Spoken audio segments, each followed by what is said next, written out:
Good morning, everyone. Welcome to part 4 of Best Practices from the Facility Front Lines. This is co-hosted by Women in Facilities Management, along with its sponsors. And for the first time, we're super excited to have ProFM representing today. And we'll learn a little bit about ProFM shortly from Beth. WIFM is a 501c3 trade association. It's founded in 2008. There's about 600 members. It started off as a networking group and it's grown, but the mission of WIFM is to advance career opportunities for women in facilities management.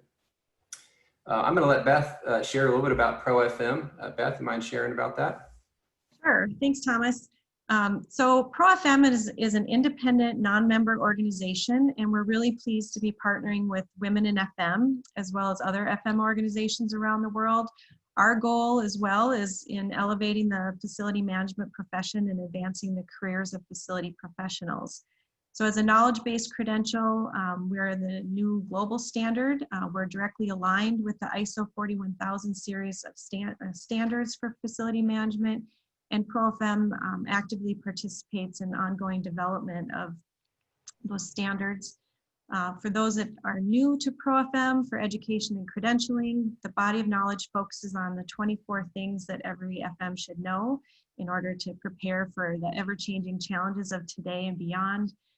It addresses the knowledge gaps that were identified through the most recent global research that we've done in the industry and the feedback from over 3,300 industry professionals from 93 countries around the world, and represents the input from over 1,800 unique companies. So we're really pleased today to have two of our ProFM industry leaders participating on the panel and look forward to the discussion today. Thank you. Great. Thank you, Beth. We appreciate that. I'd like to also introduce the national sponsors for WIFM. Can't do these webinars and meetings without them. Our founding sponsor is Apex Surface Care and Corporate Floors. Apex is a national specialty surface care provider, public benefit company, and B Corp certified business that helps protect your most valuable assets inside. Platinum sponsor is SoftBank Robotics. They manufacture the Wiz, an autonomous vacuum sweeper that's reinventing commercial carpet cleaning. Our gold sponsor is DPR Construction, a national technical builder specializing in complex, sustainable projects that utilize in-house expertise and a passion for measurable results. Shaw Contract is our bronze sponsor. Shaw is a leading commercial carpet and flooring provider, offering broadloom carpet, tiles, resilient flooring, luxury vinyl tiles throughout the US and the world. McCloskey's HVAC is also a bronze sponsor. They're a 30-year-old national provider of HVAC and plumbing services. So super glad to have our sponsors on board, and thank you for that. Just a little bit of housekeeping. We'll be asking our attendees to remain muted throughout the panel. There's two ways you can talk to the panel. One is through the Q&A and the other is through the chat. We'd like to ask if you could please use the Q&A feature to ask any questions that you'd like. We've also had many questions submitted upon registration that we've already going to prime the pump with the panel. This meeting is also being recorded, so we'll be posting a recording of this on the WIFM website, usually within about 72 hours. And you can go to www.gowifm.org. It's GOWIFM.org. With that, let's introduce our panel and get started. As in our last webinar, this panel is made up of facility professionals that have national and international responsibilities in their field. They also represent a wide variety of end user companies. And we have two new panelists that we'd like to introduce. I'm going to ask each panel member to introduce themselves in the group. And Aimee, if I may, start with you. Okay. Hi, my name is Aimee Janousek, and I am the Director of Facilities for Visa here in Austin, Texas. I'm also the current president for WIFM, and I am a past president of the local chapter of IFMA. I've got about 20 years of facilities management experience, and this is, I believe, the third webinar that I've done with you guys. So I'm excited to see what kind of questions we get and the responses from my fellow panelists. Great, thanks, Aimee. Maria, would you like to go next? Yes, thanks. My name is Maria O'Callahan. I am the Senior Director of Operations for the Wharton School at the University of Pennsylvania. I am the Vice President of WIFM. I'm also on the Board of Directors for the Philadelphia chapter of BOMA.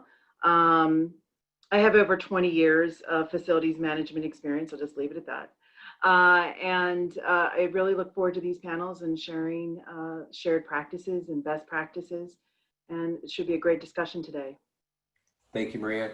Just point out one thing Aimee hit on is Aimee and Maria have been participating in all four with purpose. The purpose of this panel is to maintain some consistency on part of the panel, just to watch the continuing journey and get feedback in this ever-changing world of COVID.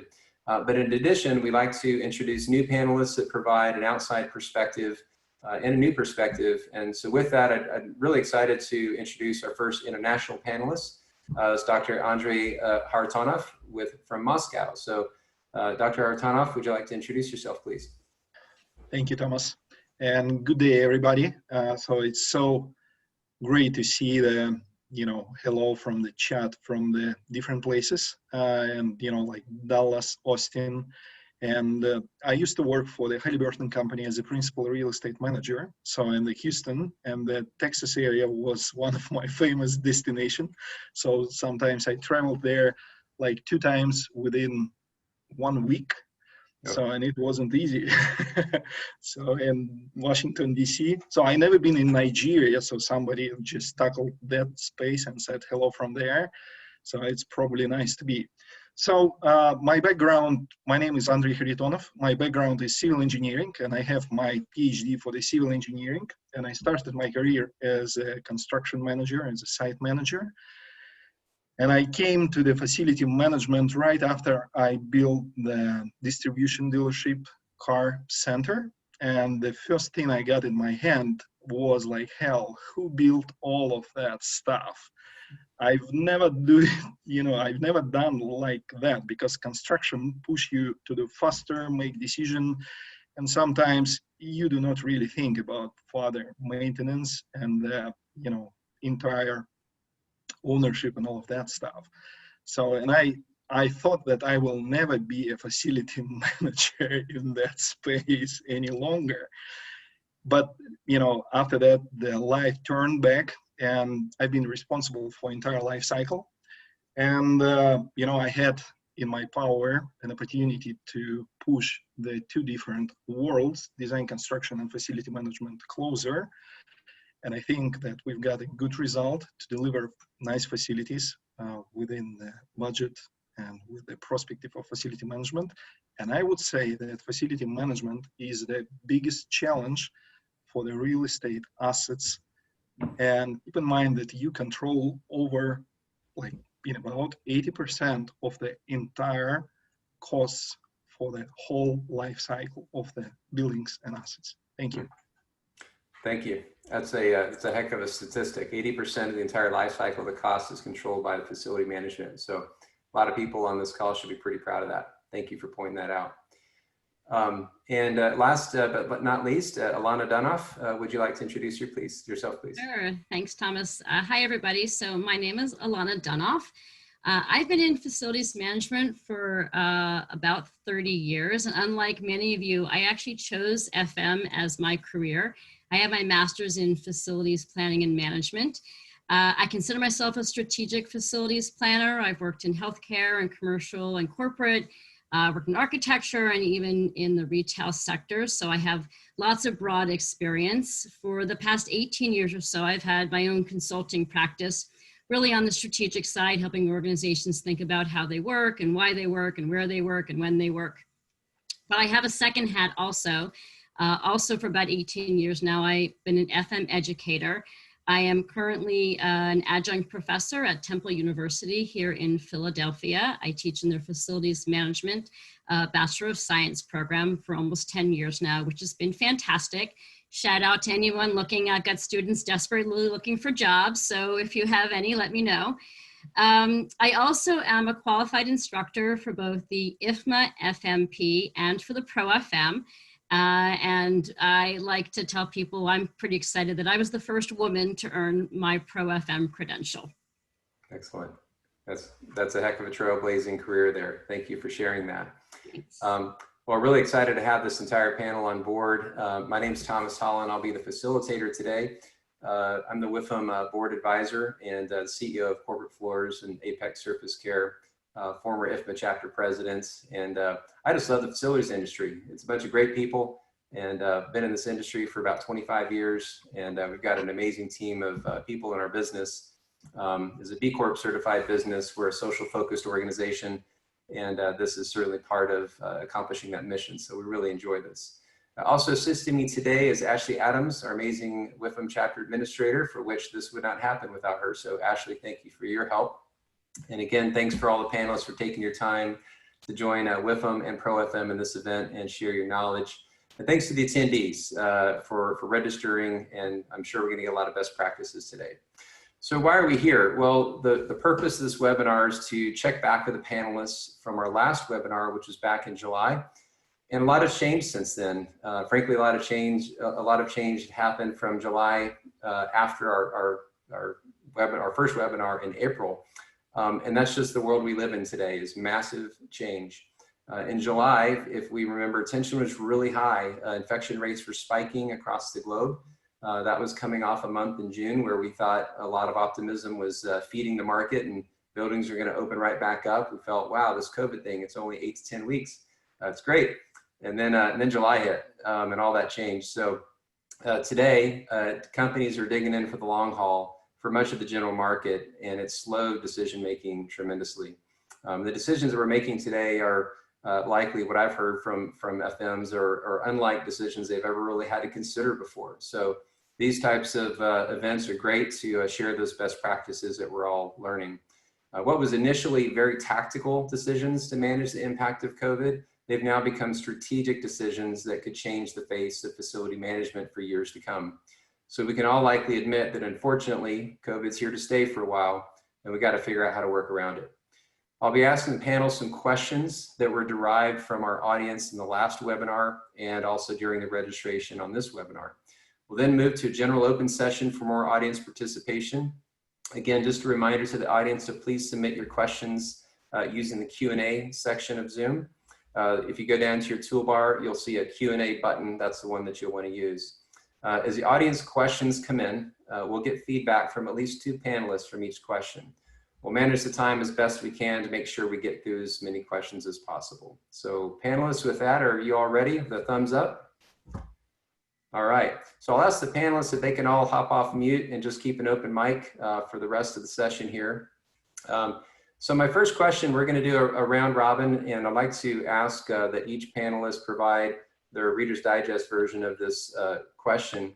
But pandemic has certainly lasted much longer than most have expected. Facilities industry thought what were short-term issues are now becoming real strategic head scratchers.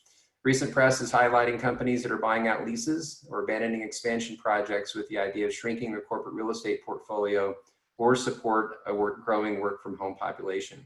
So the question is, for the panel, is what do you see as the new normal for corporate real estate? Is the office really dead? Or is it just going to go through transformation? And if it is a transformation, into what? So big, broad question. I know we could probably spend all day just on that one question, but just like to get your opinion for where you think that stands right now. Dr. Kharitonov, I'll start with you. Yeah, thank you so much. So you're right about the very wide question, and answer is not simple, so we can tackle a lot of different pieces and chunks. So honestly, from the side of the Russia, and being a ProFM commission member, which really influenced the facility manager to be a strategic leader and take control and advise and be closer to the stakeholders with all of that stuff, we see how important this role became at the current time. So honestly, I saw the different practices around here in Russia, how the work spaces been limited from each other, the social distance has been created, the temperature control on the gate and all of that stuff implemented.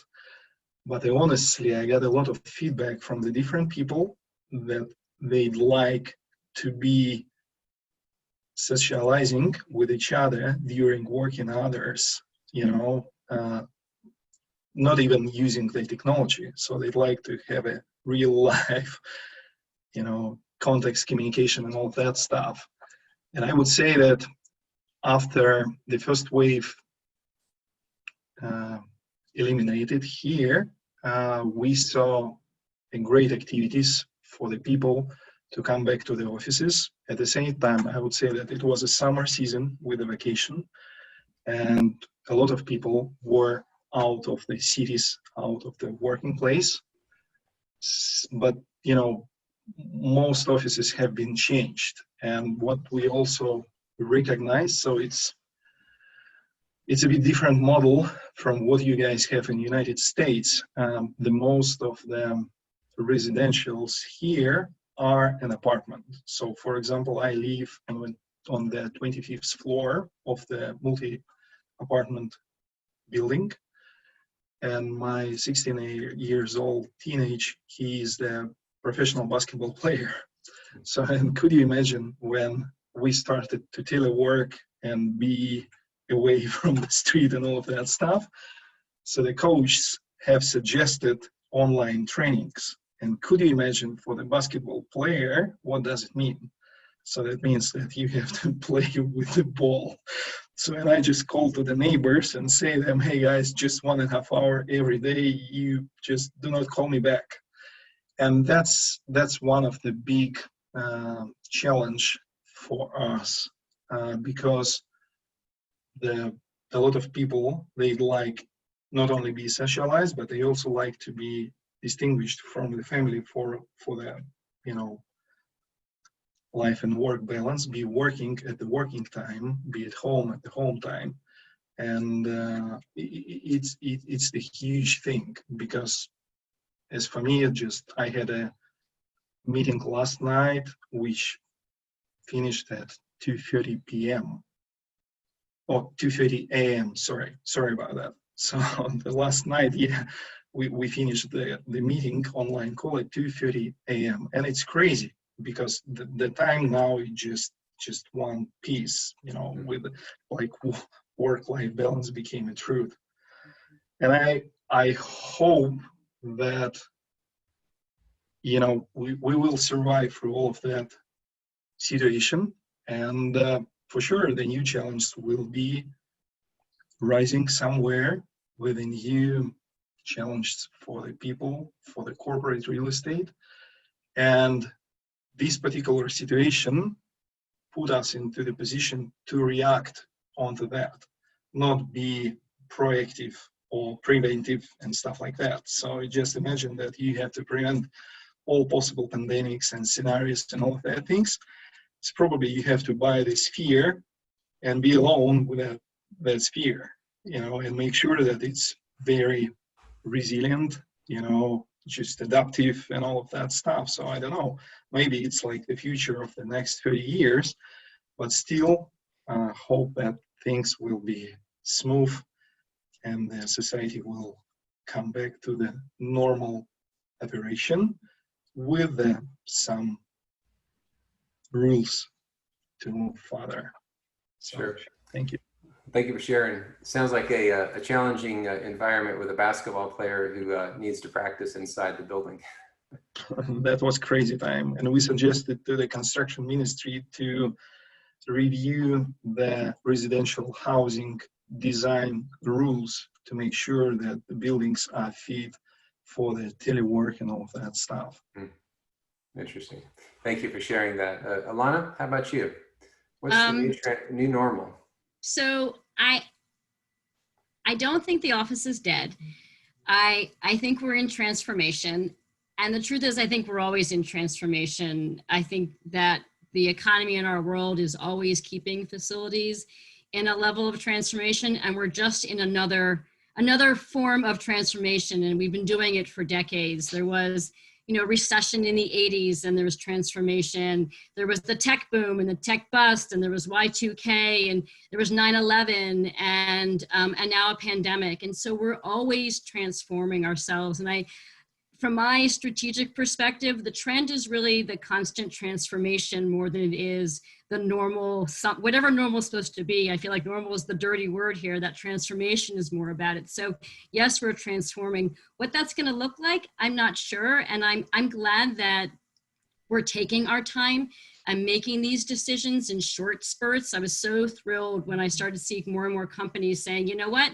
It's going to be January till we get back to the office. We're going to take our time and figure this out and not rush to make major change and major decisions to really see how this thing plays out. And to me, that's smart business, and that's smart strategy to really think about what it's going to look like. It's going to change. I don't think we know exactly what it's going to change yet, but we're living in transformation. And I do think we're going to get back to the office. Yeah, great. I like the optimistic feedback. Maria, how about you? I agree with Alana. I don't think that the office is dead. I think a lot of people are going to review what has been working well. I think that there was a lot of negative perceptions of people working from home, and I think a lot of positions have actually been more productive by working at home. So that alone will change some of the operations when we do get back to whatever the new normal is going to be. That said, I think there's a real desire for people to be with each other and to collaborate. So, you know, certain things that I probably would foresee coming in the workplace is less office space and cubicle space and more collaboration spaces, whether it's like a living room furniture kind of setup, or cafes, more cafes and tall tables for people to kind of commune together and share ideas. I think that's probably where it's going to go. But is that so drastically different than the trends that we've been seeing in office space? Not so much, but that might come sooner rather than later. But I don't think that the office is dead. Where I do think their issues will be is with leases and the amount of lease space that companies use. And I think that leases, the face of the lease industry will change and probably be pared back. And that said, I think what the FM leaders have to do today is really manage their budget. And we'll probably get into this later in the discussion about new technologies and cleaning strategies. But right now, I think that FMs really need to focus on maintaining the equipment that they have and really fighting to keep that portion of their budget. I'm seeing a lot of organizations wanting to cut. And when you have someone in the finance office, they don't understand, you know, necessarily what all of the, what do I say, less sexy items are on the budget, which are, you know, general maintenance of your mechanical systems. You really have to fight for that, because you're going to have an issue down the road if you don't keep up with the maintenance now. But yeah, I don't think the office is dead. Great. Thanks, Maria. Great perspective. Aimee? I agree with what Maria said about the office. The face of the office is going to change. I see more collaborative spaces, less closed in offices, more hot desking. I think there's going to be some more hoteling where you just have a room full of cubicles and people come in and they use the cube they need for the day and then they leave. But with that is going to come a probably more robust cleaning system than what we've had before, because those desks are going to have to be disinfected every night, because I think that until we have a vaccine, or until this moves into more of a flu type sickness, where people view it that kind of the same way, I think we're still going to, we're going to have to continue to do robust cleaning to give people peace of mind so that they still want to come into the office. Some of the surveys that I've seen from some of the companies, their employees are saying that they would like to be in the office just for the collaboration piece, or just to see other people. A lot of them are really happy working from home, and they would like to have a flexible work schedule or be a full-time telecommuter. So I think that from a real estate perspective, that the leases are going to shrink. If we have these 2, 3, 4 buildings on a campus, we're probably going to be cutting that down, because I only see maybe 75% of the staff currently coming back on a more regular basis. So we're not going to need all of that space. We'll probably be reconfiguring stuff to make more collaborative spaces. Yeah, exactly. One of the participants mentioned about mixed schedules and more flexibility, and that seemed to be a trend everybody spoke about. Andrey, you have a point there you want to talk about? Yes, I just was looking to comment on that question about the flexible working hours and schedule, because honestly, there are a lot of companies I know and I used to work who introduced that flexible working hours before, and it's not something new. So it might be the good practice for the companies to implement it and allow people to be working with and dealing and schedule their office day and all of that stuff. So that a good practice and not something new for for my understanding and my experience. But that's the good point. And again, people like to be collaborate within office area, and also as just we heard that some people like to be working at home. So that's gonna distinguish the different parts of the society and employees, and they will have the probably the changing changing thing is to be more proactive in front of your employees and allow them to select the best way how they can perform and deliver the good result. And go back to the real estate assets and all of that things. Yes, it might shrink, it might expand, because I know there's some stories when people started to renegotiate the long-term leases and sublease them. But again, it's not something new, because some of the companies have been through that kind of crisis before, and they found a way how to react on all of that things, except the disinfection of the offices, which have to be performed on a daily basis, few times a day. That's the crazy, sure, and that will increase the spend. Yeah. There's been a trend in the last series of webinars we've had, and I think just the general tone is what was originally seen as the new normal being a work from home environment really seems to be a flexible environment that gives the employees choices to work. Kind of a thumbs up or thumbs down poll here with the panelists. Do you think that a long-term widespread work from home situation is harmful to a company's culture? Yes or no? Okay. All right. Little snap poll there. So kind of transitioning over. So one of the other questions is workers are continuing to work from home. And really for the last 10 years, we've been in an environment with historic low unemployment. Companies have been fighting to recruit new employees by enticing them with amenities that are really pretty amazing, actually. Free meals and dry cleaning and all kinds of stuff. But as those employees are starting to realize now that they're home, they have no more free amenities, their own costs of living are going up. The amenities they used to enjoy from free have gone away.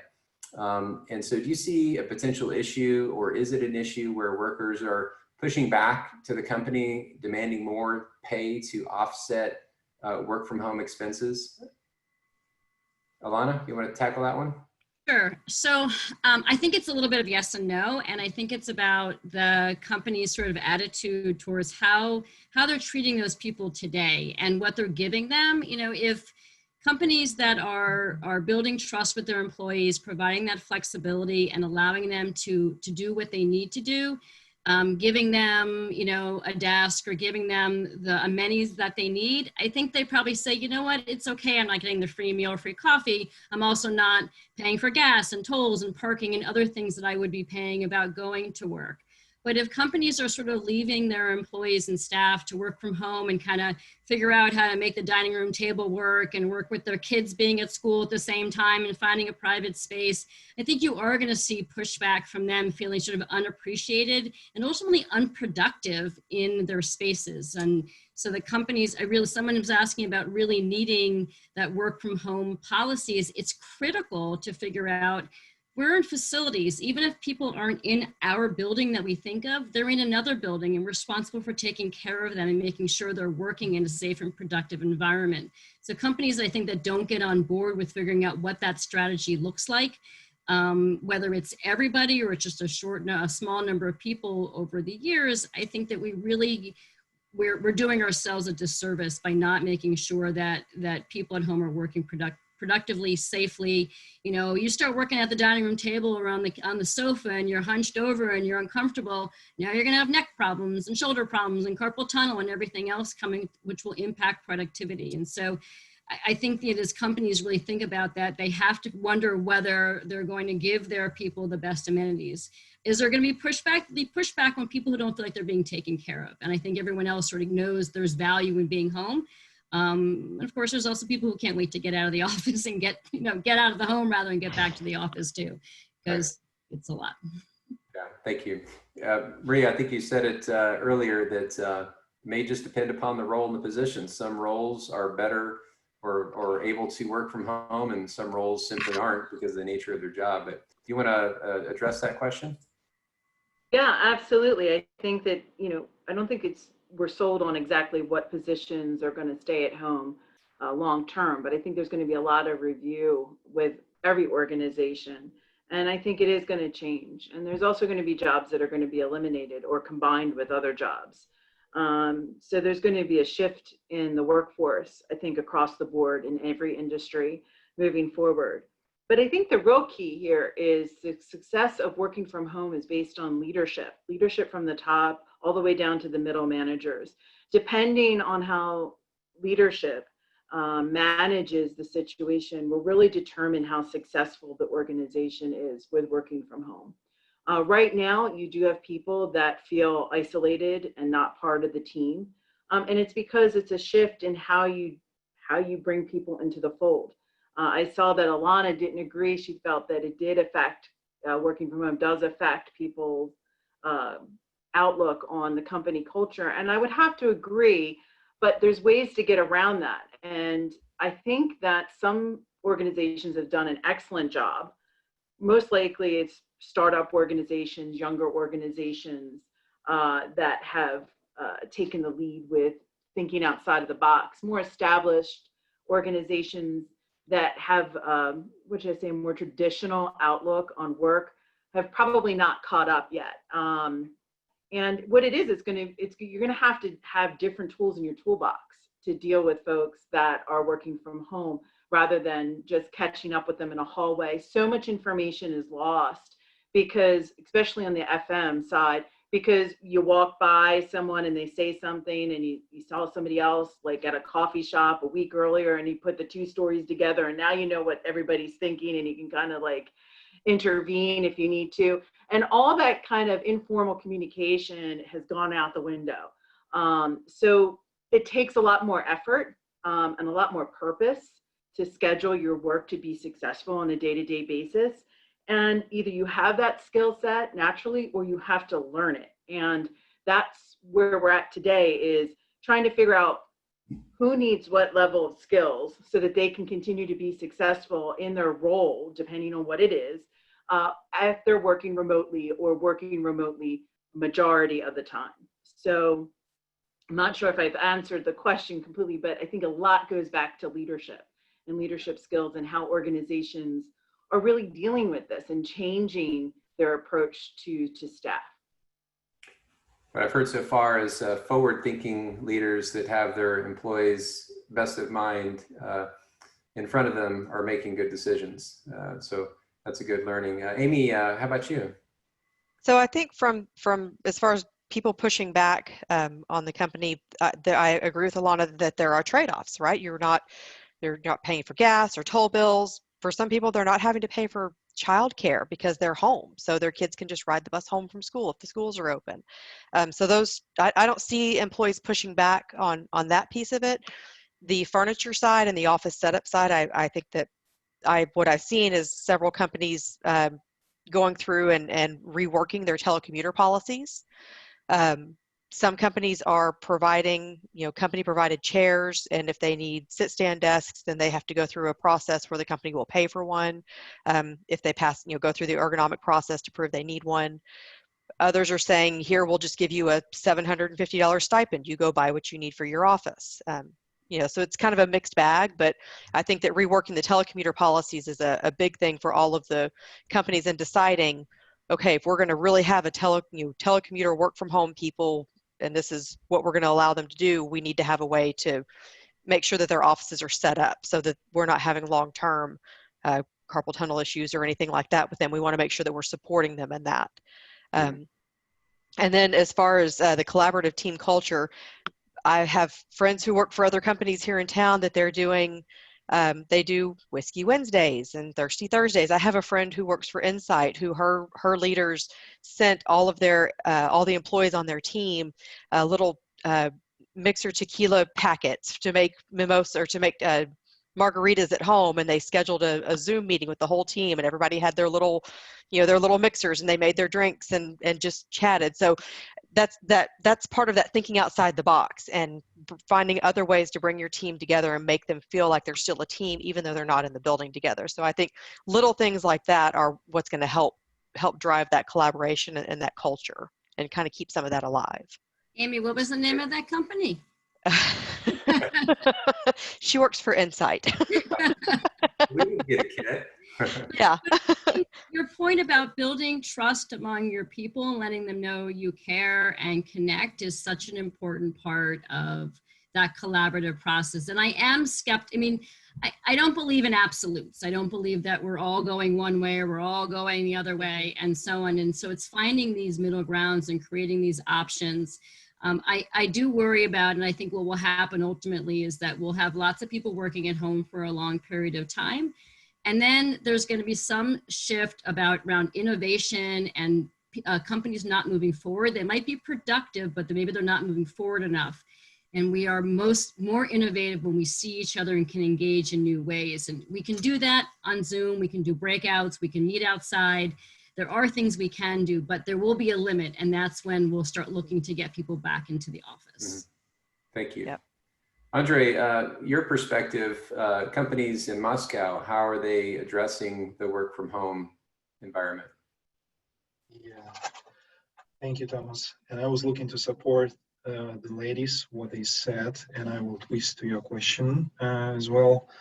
So honestly, that's the good point about how to control people who work remotely, how to measure their performance. Someone says that it might be just the flashing light on your Teams or Skype or whatever. Yeah, you're just working around the clock and stuff like that, but no real outcome. And what I think that micromanagement, it is not the right way to handle all of that things. The leadership might be great, but if the people do not know kind of new culture, the new work space culture for telework and all of that stuff, they might not accept, you know, all of these challenges, modifications. So that's probably it is one of the thing for facility managers to provide the employees with understanding what's the pros and cons of the telework, how it is possible to manage, what benefit it grants to you, how you can schedule, be flexible. So it might be part of an education, you know, because it's never been done before that way. So I work for an international company, for EY, and you know the telework and the work from home was introduced the while ago, as well as for the oil and gas companies when I worked before. But overall, when it started in March, a lot of people here who have never been introduced to that telework culture, they've been struggling. So I wouldn't say they lost themselves, but it wasn't easy, you know, because like you have to be connected, you lose a lot of information. Sometimes you know, you have a trouble with a wireless connection or internet connection. Some remote features or applications do not work properly, and you have to upload some of the documents or, you know, pass the test online through the remote connection, and you cannot perform and do it, and it increases the stress level for you as for, you know, employees and all of that things. And another problem is to be with the family member most of the time, you know, because when the kids and spouse can see you most of the time, you're still not available for them to communicate, you know, because you might have like 24 hours meetings and all of that stuff. So, and it also increased the family conflicts. I don't know how it works in States, but you know, that's a big challenge. And the people have to know how to deal with that, how to work with that, because so that the work environment and the home environment, they've been distinguished from initially, and now they became a real one piece of life. Yeah.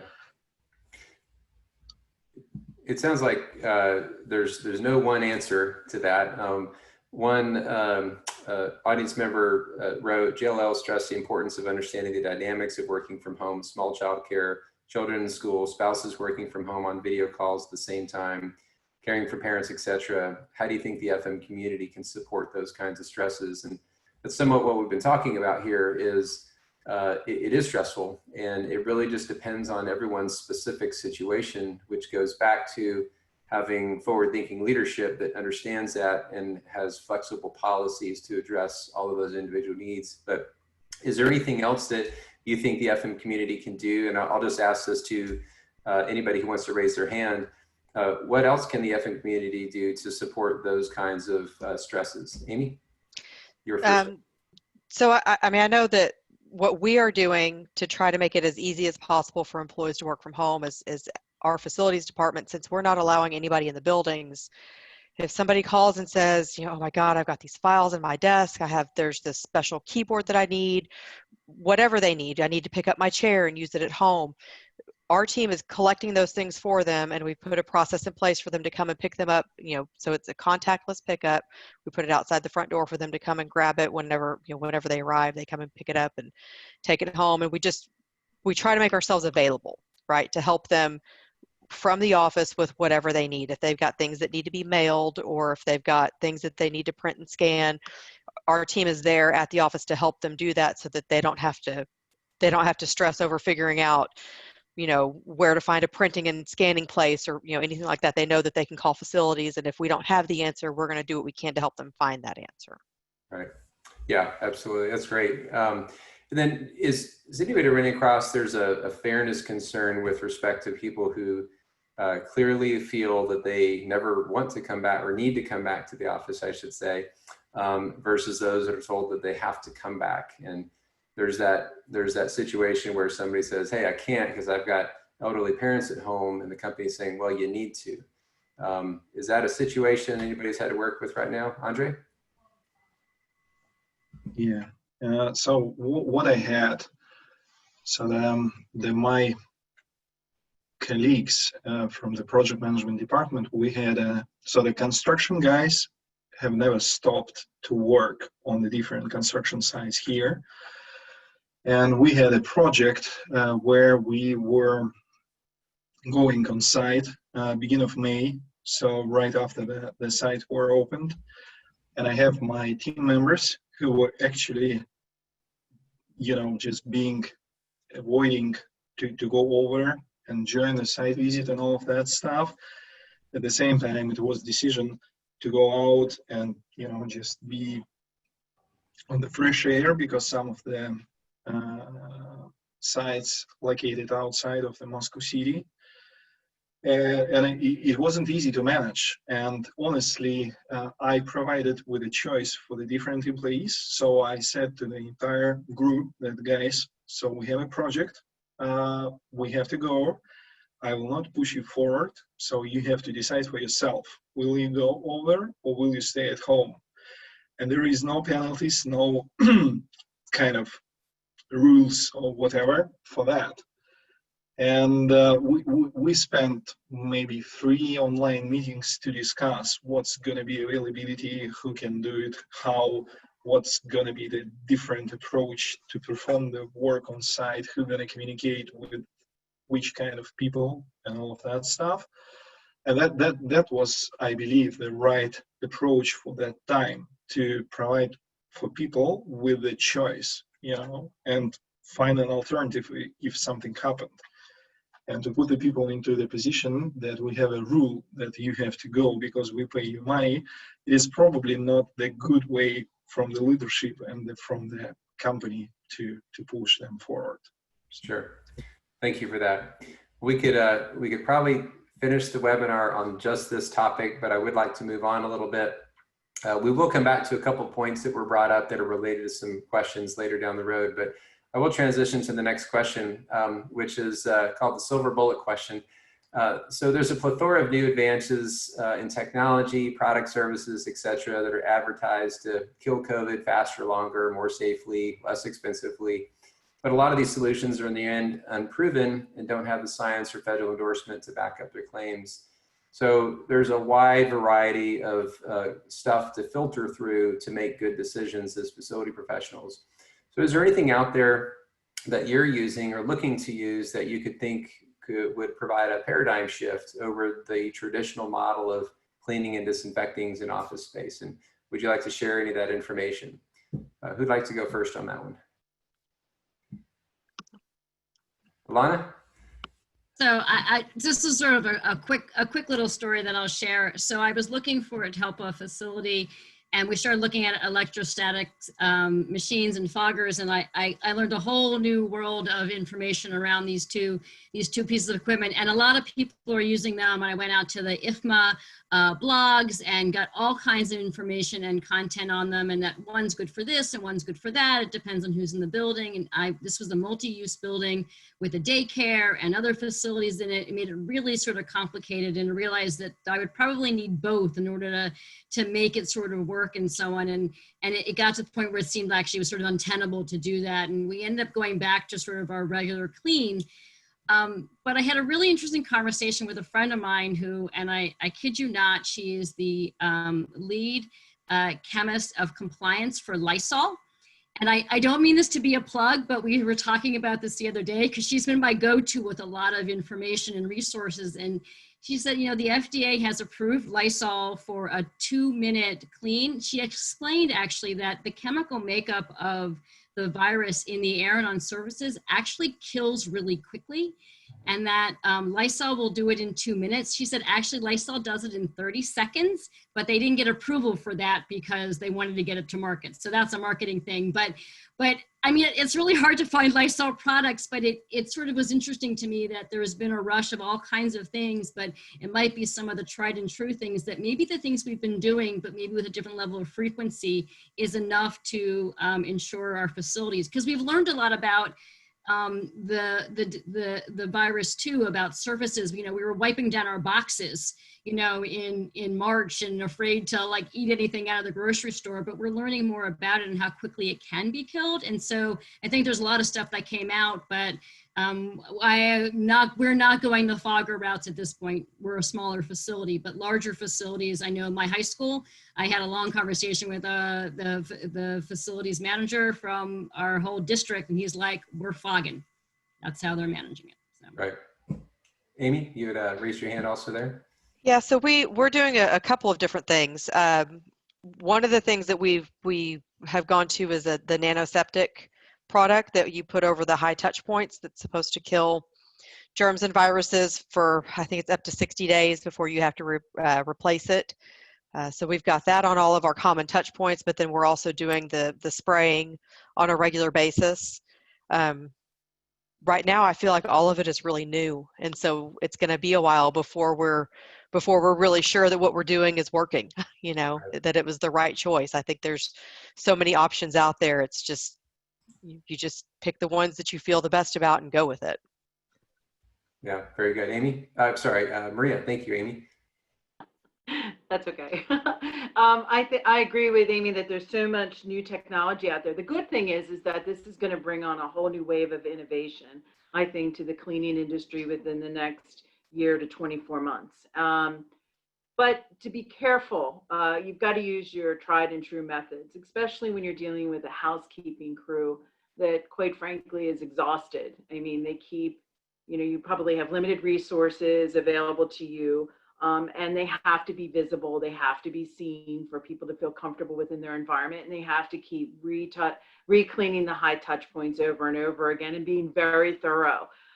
So you want to stay to something that they've already been trained in and that you can actually quantify how well they're doing, with their daily cleaning activities.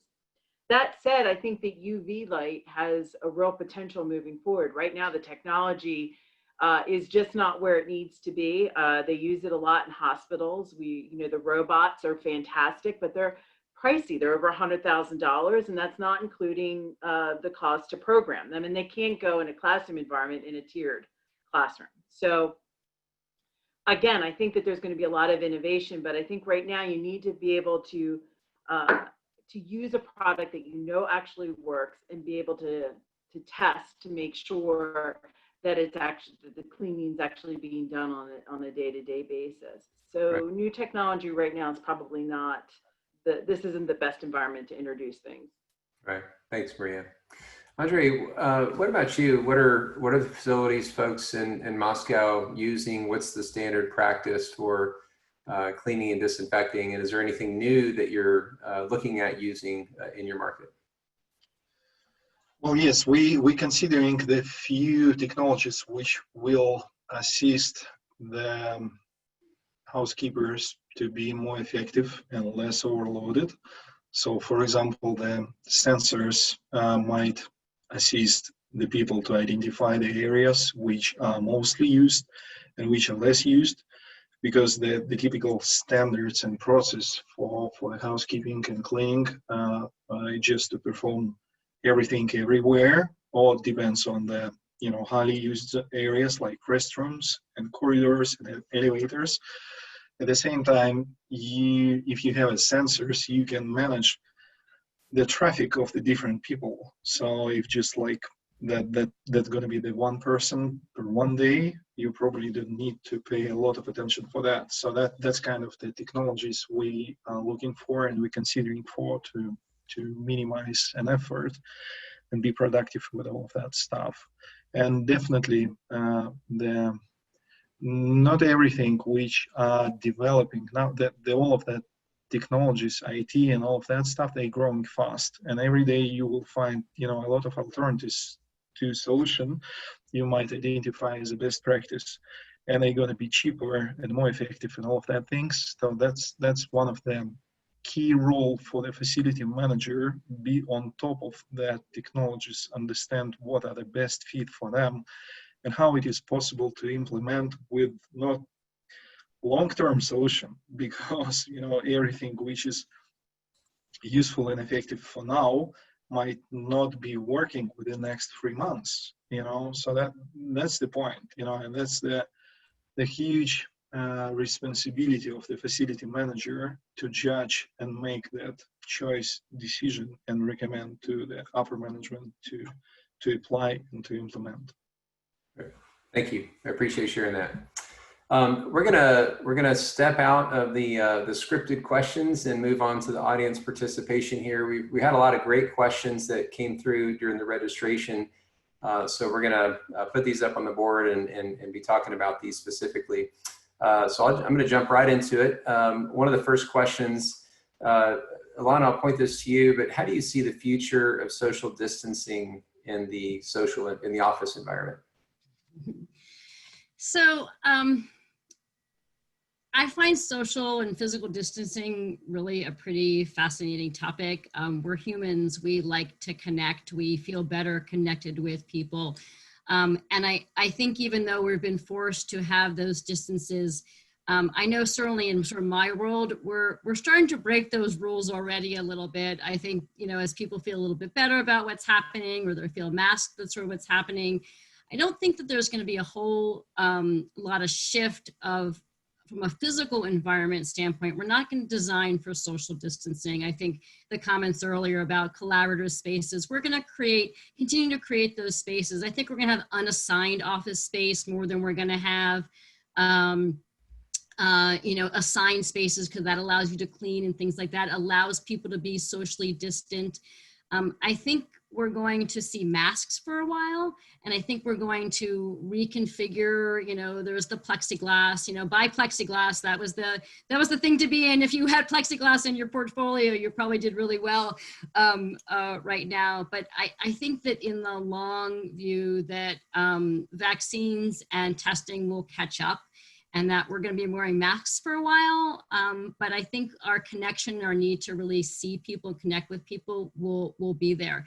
I think some companies, depending on where you live and your outside weather, I'm seeing more of them looking for tents and outside spaces and meeting spaces to sort of engage and allow people to come together if it's about more concerned about being inside than outside.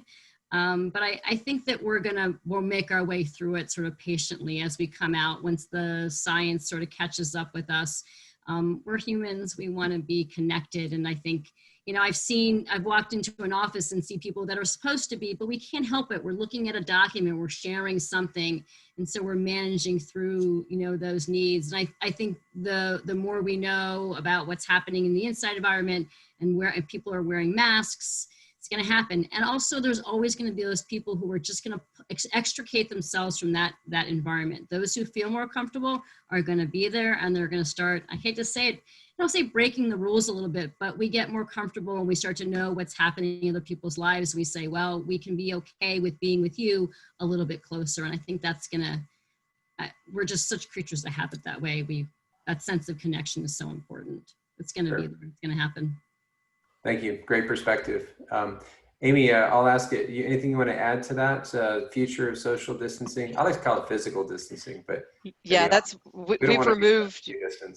Yeah, we've removed the social distancing from our vocabulary. We use physical distancing because we are social creatures, right? I mean, we have to, whether it's, you know, happy hours through Zoom or whatever, we crave that personal connection outside of our immediate family units, right? Because we can only be here locked down with them for so long. You know, we need a little more than what we get here. But I think that in the office environment, I think that we will start pushing our boundaries and getting more comfortable with each other. And certainly the you know, the testing and the vaccines are going to help that. They're going to help break down some of those barriers. But I don't think that that's going to really change the way that the direction that we're going as far as more hotel seating, more working from home, more collaborative spaces and that type of stuff. I think that the direction we're headed now, I don't see us veering off from that path and going back. Got it. Thank you. Andrey, how has COVID affected the businesses in Moscow, and what parallels can you draw between how the businesses there are reacting versus what you see in the States? Well, I would say that beginning of June, the EY company has announced that New York office will not be open till the end of the year. At the same time, here in Moscow, we have started to operate not in the normal mode. It's like 25% of the people can visit an office and schedule their visit and book the hoteling desks. So the space have been reshaped already. I would say that here the situation is a bit lighter, if I can say this, easier, you know, if I can say this way, and has not been affected so much as you guys have. At the same time, you know, few companies have not stopped their operations at all. And they were working during the COVID and all of that things, the first wave. And most of the companies implemented that protective rules to measure the temperature, to use the masks and all of that things. So that's probably the same as you guys have. And as I said, that the business have been affected more by the residential houses rather than offices space, because companies adapted, reacted, and some companies sublease their spaces now because they cannot resign or quit from the long-term leases. So they have to reconfigure the space so they as Alana said about that, you know, plastic glass boards and all of that things. So they implemented it everywhere, even in the canteen area when you sit in front of another person and you have this wall in front of you. So that's how it works. And what I would say that the future of the layouts for the offices might be flexible area. So what does it mean? That you can reconfigure it easily without any extra expenses to build the space you really need, and do not have the permanent partitions or walls, whatever, barriers. And also that might be multifunctional buildings when you can easily transform buildings from the office area to an apartment, or I don't know, accommodation, hospital, whatever. So that's kind of the opportunity for the future. And you can never be prepared for what's going to happen, but you might be smart enough to eliminate your further expenses and be proactive in configuration of the space. You know, just make it multi-purposing. Great, thank you. Maria and Alana, I'm going to point this question to both of you. What do you see as the single biggest hurdle to returning people to the workplace? And the reason I'm asking is you have different perspectives. Maria, you're coming from a collegiate facility background, and Alana more on the corporate side. But can you help me understand, Maria, I'll start with you, but what's the biggest single hurdle to returning people back to the workplace? There's a lot of them, but what do you think is the big one? Testing, the availability of testing for sure. Because you could have somebody come in and just expose a large population, and then you've lost that population because they're then going to be quarantined.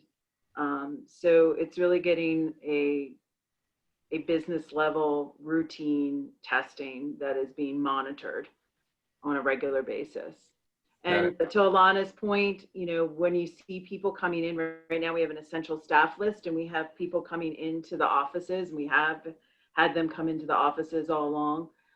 You know, as time goes on, the masks come off, they start hanging out, having lunches, and we've had issues where people have been infected, and large chunks of management and supervisors, and in some cases, students have had to been quarantined for a while. So that is going to be the biggest challenge in the near future. And then there's going to be the comfort level too.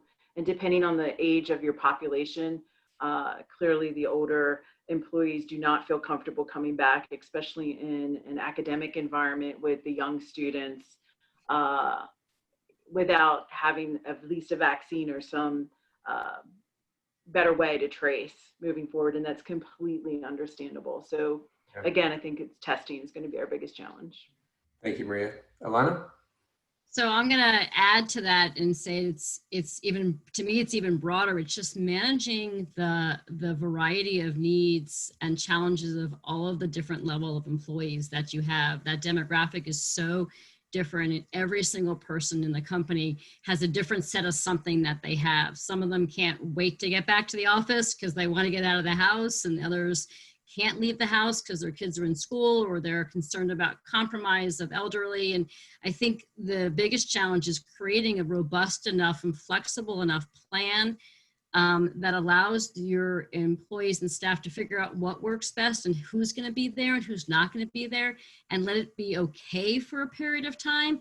And at the same time you're creating this great level of flexibility, you also still have to get work done, and people still have to be productive. So it's managing the needs and worries and concerns of all of the, you know, hundreds of people or 20 people you have in your company, mixing that with how do we keep our business afloat? How do we stay productive? How do we stay engaged?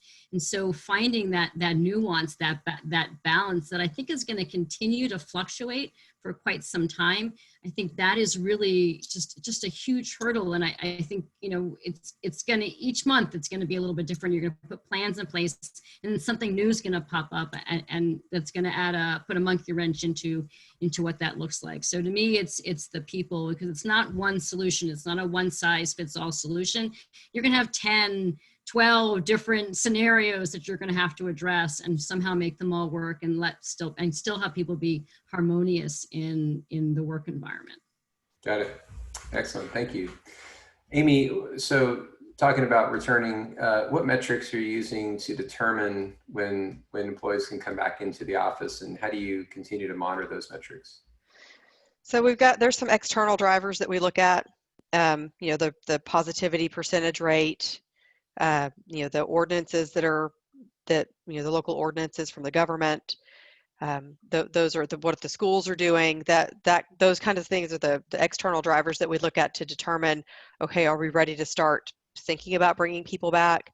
Some of the internal drivers are the comfort of the employees. We do surveys to see how people are feeling working from home.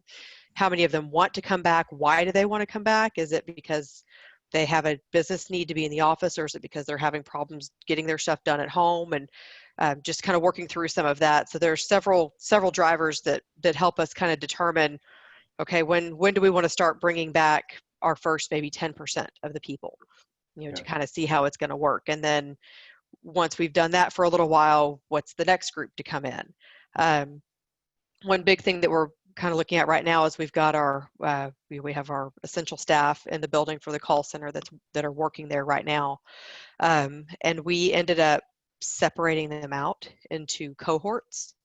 And so they only sit with their cohort and associate with their cohort. They all use the same set of restrooms in the building, the same set of, you know, same break areas, pick up their lunch from the same area, all of that. There's complete separation between them. And so one of the things that we're looking at right now is when those external and internal drivers say, okay, it's time to start bringing some people back and adding them to those bubbles, what's the best way to make the people that are currently in those teams comfortable with adding new faces to them? And so one of the things that we're looking at is possibly setting up like a training area where we bring, you know, a few people that are working at home, we bring them in, we have them work in the training area for 2 weeks and get used to the way things are working in the office these days. And then we rotate them into that cohort or bubble. And that gives the people that are here already, you know, kind of a psychological, you know, kind of makes them feel better about bringing people in because they've been trained, they know how to work within this area. Right. So for the essential staff, that's kind of the first thing that we're doing. And then for the rest of the staff, it's going to be just kind of as a company figuring out when they're going to be comfortable coming back, and then deciding who's going to come back based on volunteerism and need first. Oh, that sounds exhausting. It is. But it's what we do, right? Every day. That's what we're here for. Sure. Andrey, what are some of the metrics that you're using to determine when people can come back into the building?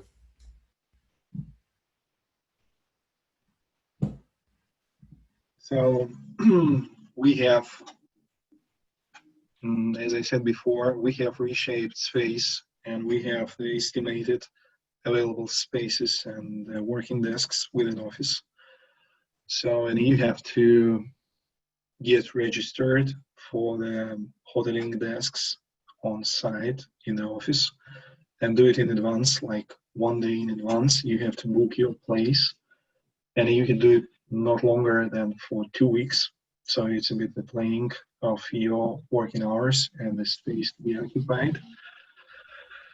That's the first thing. And also we have an opportunity in between the group of the department to discuss and manage which group have to be working together in the office and what days. So it's kind of the good way of the leadership to provide with a choice for the people to get things done. And that's the biggest thing, you know. So you provide choice with the people, you grant an access to the people who really have to work on site, and you know, you just like you influence people be healthy prior they entry the building. So it is not about the thermometer, honestly. If you feel bad and like how it works, why you have to come to the office if you feel bad, because you feel, you know, real pressure from the management, from the client, from, I don't know, your own perspective that you have to come and get things done.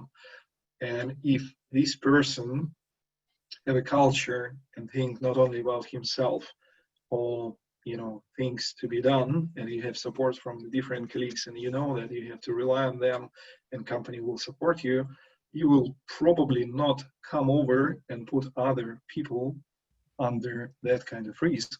But again, it has to be part of the culture, because the young generation, they probably will never take that way into account and think this way, because they're gonna just get things done and go back to relax or whatever, take their time.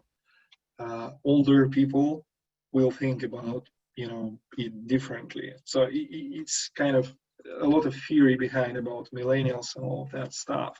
Mhm. But you know what I really believe, that education, the proper explanation and the right choice, they're going to be the most efficient metrics for all of that stuff. Great. Thank you for sharing that. Just a quick side question. Lisa Causey had posted, it's on the chat, but anybody listening, she's looking for an accurate and reliable touchless thermometer for employee monitoring. Everything we found under measures temperature, including the very expensive kiosks. But if anybody wants to comment on the chat function there and help her out, that'd be great. Speaking of just one other little detail, there's a question that was came up that I thought was interesting because I don't really think about it, but how's managing your vertical transportation management, your elevators, changed since COVID-19? What do you do with the buttons? And how do you manage the people getting in and out of space? I read an article that in Manhattan, it's a real issue, which is affecting companies' RTO, because based on putting 2 people in an elevator, they couldn't put enough people in the building over the course of an 8-hour period to actually occupy the office. So how are y'all managing elevators? Aimee? I think that Maria is going to have a really good answer for this one, because she's got more people at her site than I do. We don't have a whole lot on site right now, so it's not a really big issue. We think that staggered start times, you know, depending on how many people you're looking at, staggered start times could help with that. As far as the buttons, we put the nanoseptic product on the buttons. So we'll go through and you know, change that out every, you know, probably every 30, 45 days, just to make sure that we're keeping it sanitized. And then we put the things on the floor in the 4 corners of the elevator for people to stand. Right. And then we put the things on the floor outside the elevator for people to queue up 6 feet apart. But I want to let Maria tell us what she's doing. All right, Maria, you're on the spot. Uh-oh. So we did not use the coating on the buttons. What we did do is outside of every elevator station, there's recyclable paper that's made into like these little tissues that you can take from the dispenser, and you can push the buttons with that. We, unfortunately, all of our elevators in our building, including our Huntsman Hall, our primary classroom building that is 8 stories, is only sized to get 2 people in with COVID restrictions. So you can imagine trying to move a large population of people through the building with only allowing 2 people in an elevator at a time. So, you know, it's worked okay for now because we've actually changed some of the scheduling and moved people's office spaces when we could for the essential staff to lower floors. But, you know, this will be an issue as we start introducing more of the population in. So one of the studies that we were talking about, thinking outside the box, is that, you know, a lot of organizations, their buildings, the stairwells are tucked away and are kind of like in the corner. We've added signage to direct people to the stairwells, and we're actually going to do a fun project that like if you climb 4 floors, you've climbed, I don't know, a quarter of Mount Everest, and we're gonna have like a mural in there.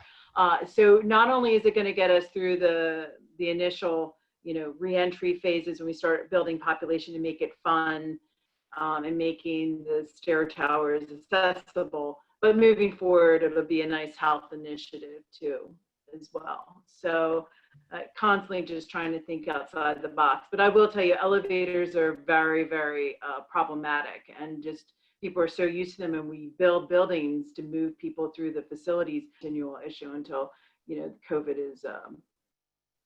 is resolved. Sure. Hopefully we train a whole new generation of stair steppers. The other is, how many of y'all are using a staggered work approach? It seems like that's pretty much becoming a standard. Is that, I'm going to say, kind of a thumbs up poll, staggered work approach, not a staggered work approach? It's on the table. We haven't decided. Got it. Okay. It's hard when you have set classes and set class schedules to have a staggered approach, but wherever we can, we do try and enforce it. For sure. Somebody commented if air quality in the stairwell is going to become an issue if you all start funneling a bunch of people through your stairwells that don't have a lot of air exchange. I don't think that's going to be an issue. I mean, most stairwells are used for fire escape, so you're constantly getting a flush of fresh air constantly into stairwells, because that's the area of refuge, God forbid, if there was ever a fire within your facility. So actually stairwells are probably safer, but the issue is that when you have to go back and look at your housekeeping standards, because you might only be sanitizing the handrails in a typical fire tower or stair tower a couple of times a week. If it's now going to be the primary location for people to go up and down the floors, you're going to have to address that as a high touch point multiple times in a day. So again, it's going back and double checking your standards, your cleaning standards, and making sure that they're aligned with how the building is operating today during COVID. Got it.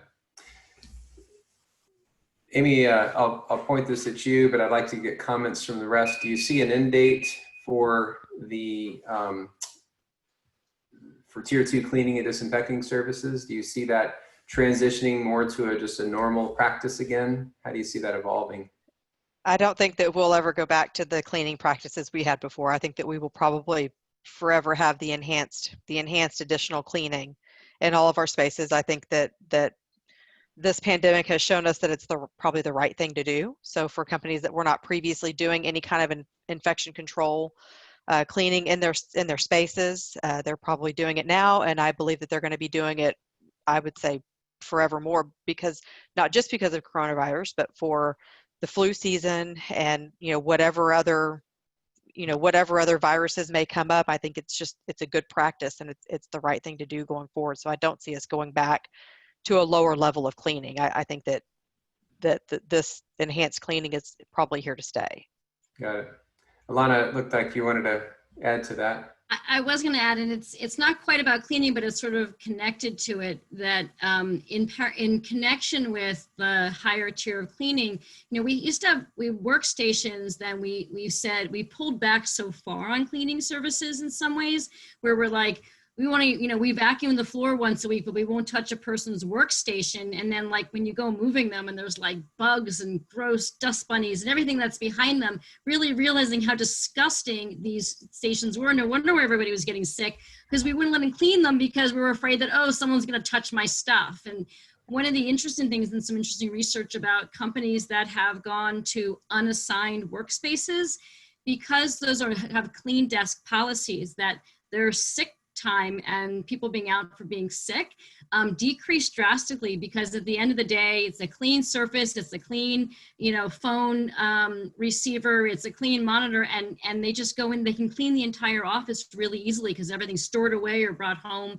by the individual. And I am sort of curious to see if that concept will take off a little bit more, because when you assign somebody a space, now you have to work within there, hey, don't touch the picture of my kids. But an open space that's unassigned, people work where they want to work, and there's more collaborative space or whatever it is, allows a different level of clean. And so again, right now it might be really high, and it might always stay higher. I think you're probably right, Aimee, but I also think that as we think about what kinds of spaces we're providing, we might be able to sort of level set some of that as well. I was surprised you said your floors were getting vacuumed. Like maybe once a week if you're lucky. Yeah, I think that additional cleaning for that open free address space, I think that what we're doing now is going to transition into that, because we'll be wiping down desks more in the future than we were in the past. And so probably what we're paying now is going to be pretty close to what we'll be paying in the future, because we are going to be wiping down those extra desks if we go to that free address system. Right. No more 2,000 Beanie Baby collections in the workstation. We've actually seen a few of those. Maria, you were going to comment. No, and I was going to say that again, being forward thinking, I think we're going to have to talk through people's behavior and behavior modification and understanding shared spaces like kitchens and, you know, how you maintain those moving forward. And then also making sure that staff are trained upon reentry, because you're going to get a lot of people that are going to be bringing in their own wipes or maybe homemade wipes if they can't get their hands on a Clorox or a Lysol bottle. And some of those things are very corrosive to finishes and could be corrosive to people's lungs, depending on how much they use if they're not a trained cleaner. So these are all things upon reentry that we really have to plan for in advance. You know, you don't want to damage finished surfaces, and you want to, but you want people to feel comfortable enough. So whether that's you provide approved wipes or approved cleaning products for staff, you're going to want to give them the option so that if they want to clean their station, that they can do that, especially phone surfaces moving forward in shared spaces. Gotcha. Andrey, I'm going to ask a last general question for you. We've got about 8 minutes left, and then we're going to move to kind of a closeout here. There's a lot of great questions, and we could probably go another hour and maybe hit them all. But we are going to continue the series, and we're going to move forward the questions that we didn't get to this one into the session moving forward. But also, you can go to the WIFM website and post information on there or questions, and we can get to those that way as well. But question for you, Andrey, is with regards to the policies, procedures for taking care of an active case. So somebody walks in the building, you have an active case in your facility. How are you addressing that there? And then is there a norm in say in the Moscow area or your part of the world, where are they disinfecting the whole floor? Are they wiping it down? How do they approach that when you have an active case in the building? Well, there are a few things, and actually,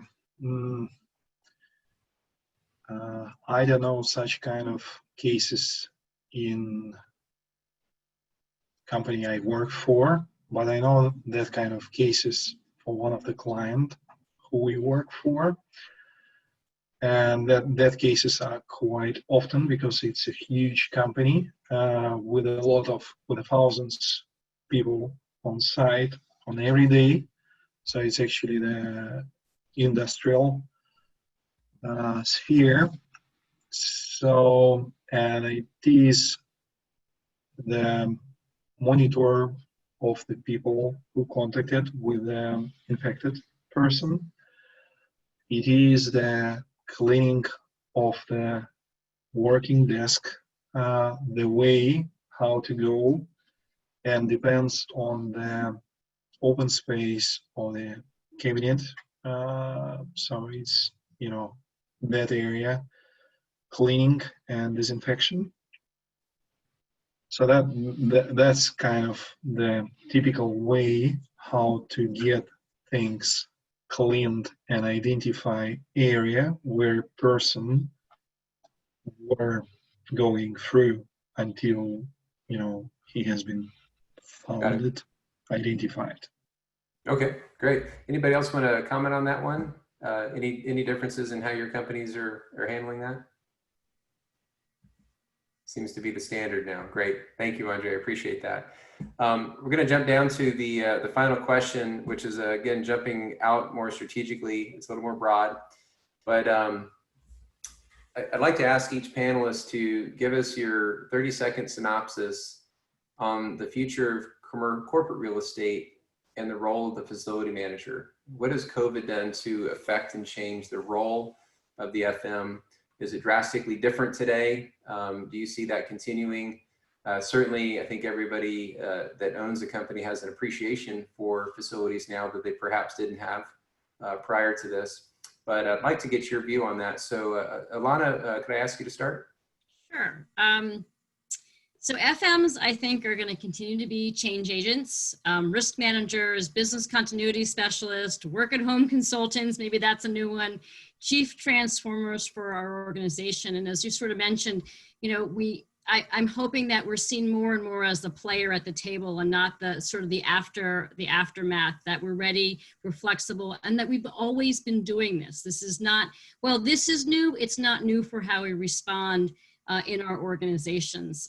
You asked also about corporate real estate. And of course, there's going to be a shift in the marketplace. As soon as we're able to, I'm sure companies are going to try to shed real estate a little bit, particularly as they figure out who's working from home and who's coming back into the office. Because after all major events, the pendulum swings up and then it'll start to right set itself. Think about 9/11 and our security measures and what we tightened up, and then we eventually found our new normal. So I don't think it's going to be here. I think it's going to be somewhere in between. But most importantly, we have to continue to ride the wave, enjoy this challenging, crazy profession that we all love. I love your eternally optimistic view on things. I am. I've got to be. Ride the wave of the challenge. That's a great line. Maria, how about you? The future of corporate real estate and the role of facility manager. Well, to Alana's point, I think that if nothing else, is put a spotlight on FMs and how important the role is. But we've kind of got to grab this opportunity by the horns and kind of insert ourselves in the tool set that we have. I don't think that there's any other profession that has a greater group of relationships that we can leverage to move the company and organizations forward during a time like this. For example, our company, University of Penn, does not allow you to take home your furniture, but we have partnerships with so many vendors that, you know, one of the things that we did is we partnered with a couple of local furniture vendors to come up with very high-end office furniture at a discounted rate that could be shipped for free to people's homes if they wanted to purchase this discounted furniture. So, you know, until a decision is made, this is a great interim, you know, answer to a problem. So again, it's just us leveraging what we already have at arm's length, because we've developed these relationships, we have this skill set, and making sure that we're part of the process from the beginning to answer the questions, so that moving forward, as we come out of this, that we have a seat at the table for the future to kind of focus the companies and our organizations on the importance of the FM role. So it's a great time. I mean, I know it's challenging, but this is a great time for us to really shine. Great ideas come out of great strife. That's right. Thank you for that. Aimee, how about you? I mean, I agree with what both of the other ladies said. This is the moment for facilities management professionals to put themselves in front of their executives. They're looking to us for the answers. Nobody has a playbook for this, right? So we're writing the playbook, and we are integral parts of developing that playbook. And so we are in the spotlight right now. It's our time to shine and to show them that we are more than a cost center. You know, we are able to contribute. We're able to save money. I think that we are going to end up shedding real estate in some places. That'll be another way that we show that we can innovate and really find a way to make this work in the new normal, and still save money. And they're really looking to us for the answers at this point. And this is our chance to put ourselves out there. Great. Thank you, Aimee. Andrey, how about you? How do you think this is affecting role of real estate where you are, and also the FM professional role? Yeah, I would support what already been said, because my personal opinion that yes, facility managers became a very important person within a company, and they have to be closer to the executives to share opinion, provide with the feedback, provide with an action plan, be proactive, creative, know, good and best practices, exchange all of that stuff, and find a way. So never stop in their thinking what might be very useful and effective to implement, because it is an ongoing effort. and ongoing improvement. So if you are the best today, tomorrow you probably will be somewhere downstairs for all of that things. So that's the point. And the role of the facility managers is very important. So, and you can empower the organization, company. Definitely executives are looking for the cost-saving approach and how to react and all of that things, but facility managers now can bring much more than just the cost saving. So it is about the saving lives, proactive approach, how to manage space, how to be taking care about families of the employees on the side of the company. So it's very wide area for the improvement moving forward, and be a strategic leader and a true advisor. Thank you. Thank you. Thank you all for that perspective. And I'd like to thank everybody for your participation in the panel. To our panelists, Aimee Janousek with Visa, Maria Callahan-Cassidy with the Wharton Business School, Dr. Andrey Kharitonov with Real Estate Advisory Services and Ernst & Young, and Alana Dunoff. Thank you so much, Alana with Temple University. I really appreciate all of your help and effort on this panel. My name is Thomas Holland. I'm the facilitator, the WIFM board advisor and CEO of Apex Surface Care and Corporate Floors. Really would also like to thank our WIFM sponsors, Corporate Floors, SoftBank Robotics, DPR Construction, Apex Surface Care, Shaw Contracts, and McCloskey's HVAC. Most importantly, we'd like to thank you, the audience, for taking your time to sharpen your saw, share your questions, and which we hope you can take back and share with your peers as well. We'll be posting a recording of this video on the WIFM website in the next couple of days, as well as the chat log for the webinar. And upon exiting the meeting, you should be presented with a short survey. We'd appreciate your input so we can continue to improve these webinars.